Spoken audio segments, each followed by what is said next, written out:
गामू एडी बर्फ में थद त कोन लगी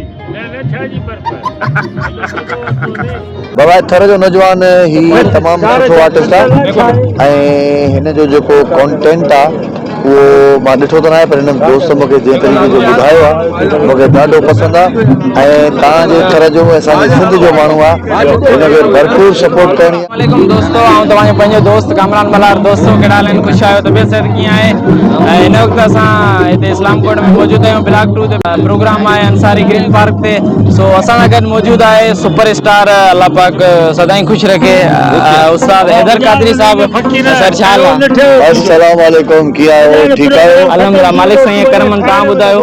बाबा थर जो नौजवान ही तमामु सुठो आर्टिस्ट आहे ऐं हिन जो जेको कॉन्टेंट आहे उहो मां ॾिठो त न आहे, पर हिन दोस्त मूंखे जंहिं तरीक़े जो ॿुधायो आहे मूंखे ॾाढो पसंदि आहे। ऐं तव्हांजे थर जो असांजे सिंध जो माण्हू आहे, हिनखे भरपूर सपोर्ट करणी आहे।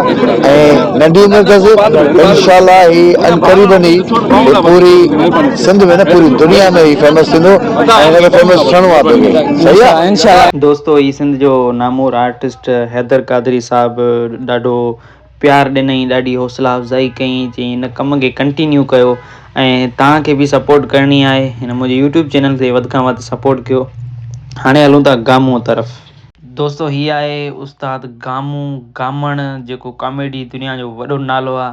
हुन सां गॾु बीठो आहे चने सर ऐं आउं बि भर में बीठो आहियां। गामू चई रहियो त यार थर जा माण्हू ॾाढा मोहबती आहिनि, ॾाढो प्यार ॾिनो असांखे। मूंखे चई तूं कम खे पट, असां त गॾु आहियूं, बसि दॿे रखो।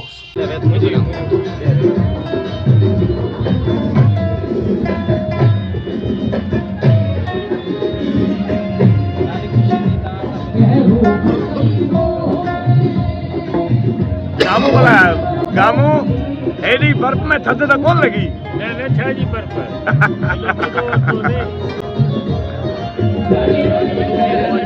ये वीडियो ऐसे ही हैदर कादरी बेहतरीन आर्टिज़न सिंध जा ऐं असां वटि हींअर थर में पहुतल आहिनि ऐं सिंधी सकाफ़त ॾियारे ते मां पंहिंजो अनाउंसर चने सर भील।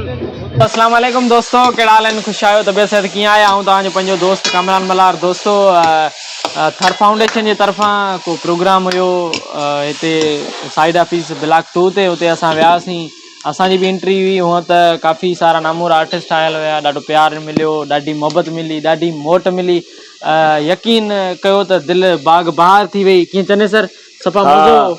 बिल्कुलु सही ॻाल्हि आहे। ही थर फाउंडेशन जे तरफ़ां सिंधी सकाफ़ती ॾियारो जेको हर साल मल्हाईंदा आहिनि, पर हिन साल मूंखे कामरान ॾाढो बहितर लॻो। बिल्कुलु बिल्कुलु। थर जे टैलेंट खे बि उन्हनि प्रमोट कयो। हा, ॾाढो मोट ॾिनी, ॾाढो प्यार ॾिनो उन्हनि। सो अल्लाह पाक हिननि खे सलामत रखे। ऐं होटल ते आया आहियूं, हुन ही होटल वारनि दोस्तनि खे बि ॾसे छॾे यूट्यूब ते अची वञनि ऐं हेॾां वरी खणी आहे कैमरा खे वापसी। जाम चयो असांखे त लास्ट ताईं तव्हां रहो, ऐं पोइ असांखे वरी निकिरणो हुयो, टाइम घटि हो, हिन हिसाब सां असां निकिरी आयासीं। हाणे हिन होटल ते आया आहियूं। ही माशाल्लाह तयारु करे पियो असां लाइ। तो चाचा खे अल्लाह पाक सदाईं सलामत रखे। वधीक हाणे चने सर ख़तमु चने सर कंदो, पर मुंहिंजे यूट्यूब चैनल जी तव्हांखे पारत आहे। हाणे साथ सलामत सिंध।